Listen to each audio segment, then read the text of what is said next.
Good evening, my fellow citizens.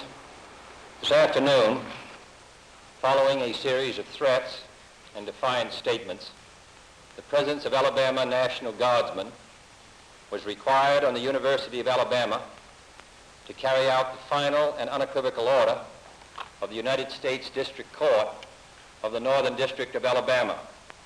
That order called for the admission of two clearly qualified young Alabama residents who happened to have been born Negro. That they were admitted peacefully on the campus is due in good measure to the conduct of the students at the University of Alabama, who met their responsibilities in a constructive way. I hope that every American, regardless of where he lives, will stop and examine his conscience about this and other related incidents.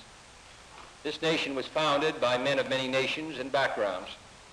It was founded on the principle that all men are created equal, and that the rights of every man are diminished when the rights of one man are threatened. Today we are committed to a worldwide struggle to promote and protect the rights of all who wish to be free. And when Americans are sent to Vietnam or West Berlin, we do not ask for whites only. It ought to be possible, therefore, for American students of any color to attend any public institution they select without having to be backed up by troops.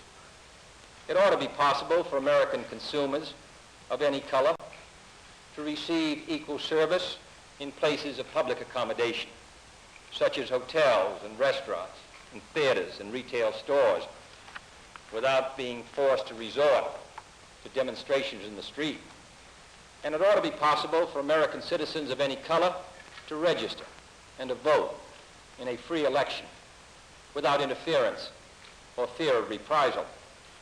It ought to be possible, in short, for every American to enjoy the privileges of being American without regard to his race or his color.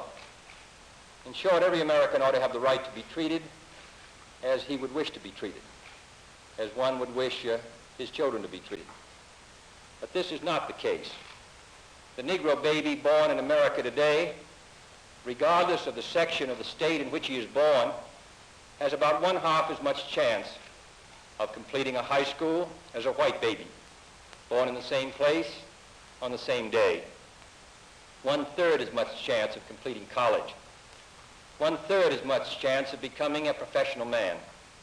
Twice as much chance of becoming unemployed. About 1/7 as much chance of earning $10,000 a year. A life expectancy which is 7 years shorter, and the prospects of earning only half as much. This is not a sectional issue. Difficulties over segregation and discrimination exist in every city, in every state of the Union, producing in many cities a rising tide of discontent that threatens the public safety. Nor is this a partisan issue. In a time of domestic crisis, men of goodwill and generosity should be able to unite regardless of party or politics. This is not even a legal or legislative issue alone. It is better to settle these matters in the courts than on the streets, and new laws are needed at every level. But law alone cannot make men see right. We are confronted primarily with a moral issue. It is as old as the scriptures and is as clear as the American Constitution. Part of the question is whether all Americans are to be afforded equal rights and equal opportunities, whether we are going to treat our fellow Americans as we want to be treated. If an American, because his skin is dark, cannot eat lunch in a restaurant open to the public, if he cannot send his children to the best public school available, if he cannot vote for the public officials who represent him, if, in short, he cannot enjoy the full and free life which all of us want, then who among us would be content to have the color of his skin changed and stand in his place? Who among us would then be content with the counsels of patience and delay?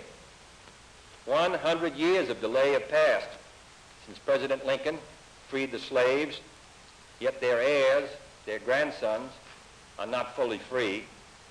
They are not yet freed from the bonds of injustice. They are not yet freed from social and economic oppression. And this nation, for all its hopes and all its boasts, will not be fully free until all its citizens are free. We preach freedom around the world, and we mean it. And we cherish our freedom here at home. But are we to say to the world, and much more importantly, to each other, that this is a land of the free, except for the Negroes? That we have no second-class citizens, except Negroes? That we have no class or caste system, no ghettos, no master race, except with respect to Negroes? Now the time has come for this nation to fulfill its promise. The events in Birmingham and elsewhere have so increased the cries for equality that no city or state or legislative body can prudently choose to ignore them. The fires of frustration and discord are burning in every city, north and south. Where legal remedies are not at hand, redress is sought in the streets, in demonstrations, parades, and protests, which create tensions and threaten violence and threaten lives. We face, therefore, a moral crisis as a country and a people. It cannot be met by repressive police action. It cannot be left to increase demonstrations in the streets. It cannot be quieted by token moves or talk. It is a time to act in the Congress, in your state and local legislative body, and above all, in all of our daily lives. It is not enough to pin the blame on others, to say this is a problem of one section of the country or another, or to deplore the facts that we face. A great change is at hand, and our task, our obligation, is to make that revolution, that change, peaceful and constructive for all. Those who do nothing are inviting shame as well as violence. Those who act boldly are recognizing right as well as reality. Next week, I shall ask the Congress of the United States to act, to make a commitment it has not fully made in this century to the proposition that race has no place in American life or law. The federal judiciary has upheld that proposition in a series of forthright cases. The executive branch has adopted that proposition in the conduct of its affairs, including the employment of federal personnel, the use of federal facilities, and the sale of federally financed housing. But there are other necessary measures which only the Congress can provide, and they must be provided at this session. The old code of equity law under which we live commands for every wrong a remedy. But in too many communities, in too many parts of the country, wrongs are inflicted on Negro citizens, and there are no remedies at law. Unless the Congress acts, their only remedy is the street. I am therefore asking the Congress to enact legislation giving all Americans the right to be served in facilities which are open to the public: hotels, restaurants, theaters, retail stores, and similar establishments. This seems to me to be an elementary right. Its denial is an arbitrary indignity that no American in 1963 should have to endure, but many do. I have recently met with scores of business leaders, urging them to take voluntary action to end this discrimination. And I've been encouraged by their response. And in the last 2 weeks, over 75 cities have seen progress made in desegregating these kinds of facilities. But many are unwilling to act alone.